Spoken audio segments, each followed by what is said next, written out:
It was an ordinary weekday evening in Paris when one of the strangest modern disappearance mysteries began, the kind that still haunts investigators, metro workers, and anyone who has ever wandered through the endless underground tunnels of the Paris metro.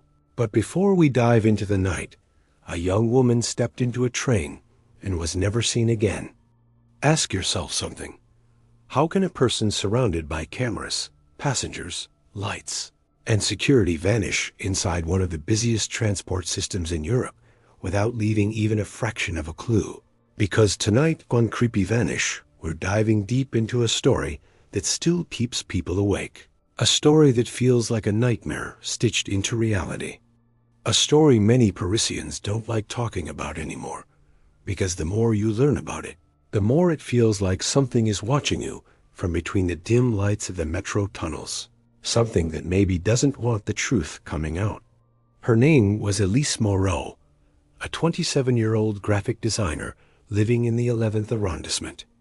Known for her quiet personality, her obsession with photography, and her habit of taking the metro late at night after work.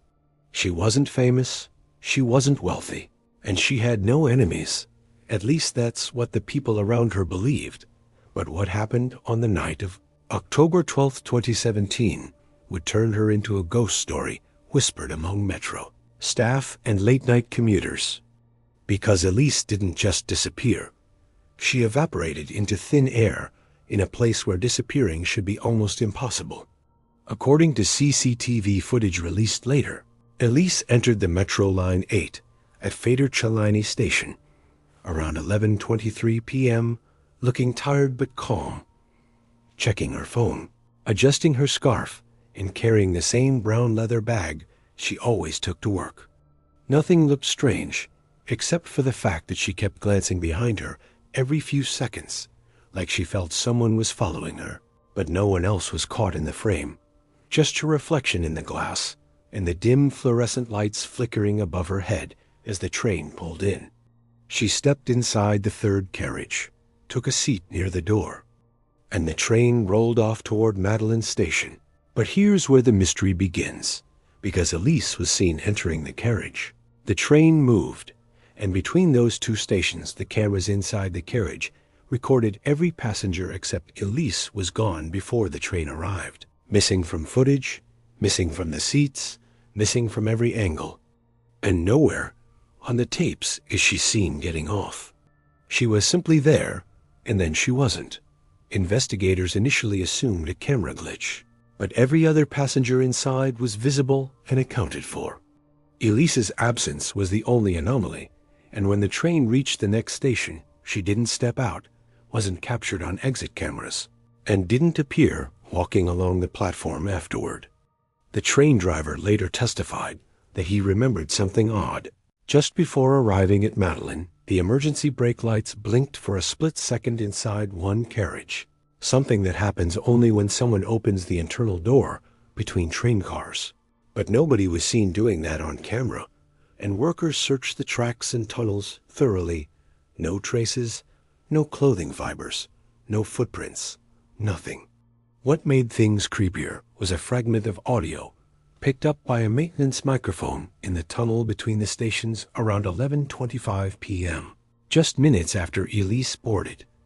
A faint metallic scrape, followed by what sounded like a woman whispering, "Attendez," which means wait, but technicians insist no one should have been inside that section at the time.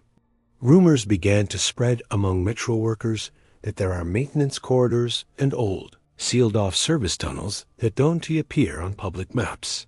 Places built during the early 1900s and abandoned, some wide enough to walk through, some connected to forgotten stations like Arsenal or Champ de Mars, and some so deep underground that even staff avoid them. And because the Paris Metro has 214 kilometers of track and hundreds of hidden access points, many believe Elise somehow ended up in one of these places or was taken there. Police searched her apartment and found her camera bag missing, but her camera's still on the table. The last photo taken on her phone was a blurry image inside the metro, showing nothing but a reflection in the window, except when zoomed in. Some people online swear they see the silhouette of a tall figure standing in the dark behind her, a figure that doesn't match anyone who boarded that night, a figure that looks unnaturally long and slightly distorted as if bending with the curve of the train door. Her Metro Navigo card was never used again. Her bank account sat untouched, her phone stayed offline forever, and her family never received a ransom call, threat, or message. It was as if Elise walked into an invisible layer of the city and never came back out. What's even more disturbing is that since her disappearance, 3 different Metro janitors working night shifts on Line 8 have reported hearing footsteps in closed tunnels. Footsteps that echo like someone walking nervously, pacing, and one worker said he heard a woman calling, "Hello?" from a sealed maintenance shaft that had been welded shut for over 40 years. The official investigation eventually closed without answers, labeling Elise as missing with unknown circumstances.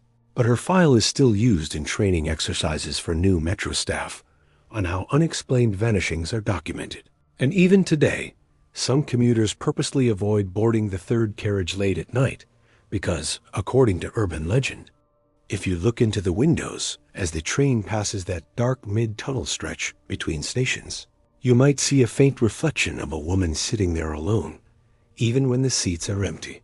And before we continue deeper into more cases like this, make sure to subscribe to Creepy Vanish right now, because we dive into the kinds of mysteries most people don't dare to search for.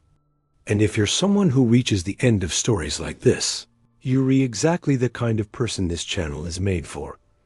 So drop a comment telling me what you think happened to Elise Moreau.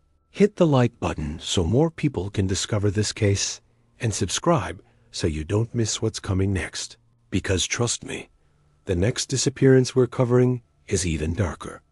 Elise's family still leaves flowers at Feder Chalini every year.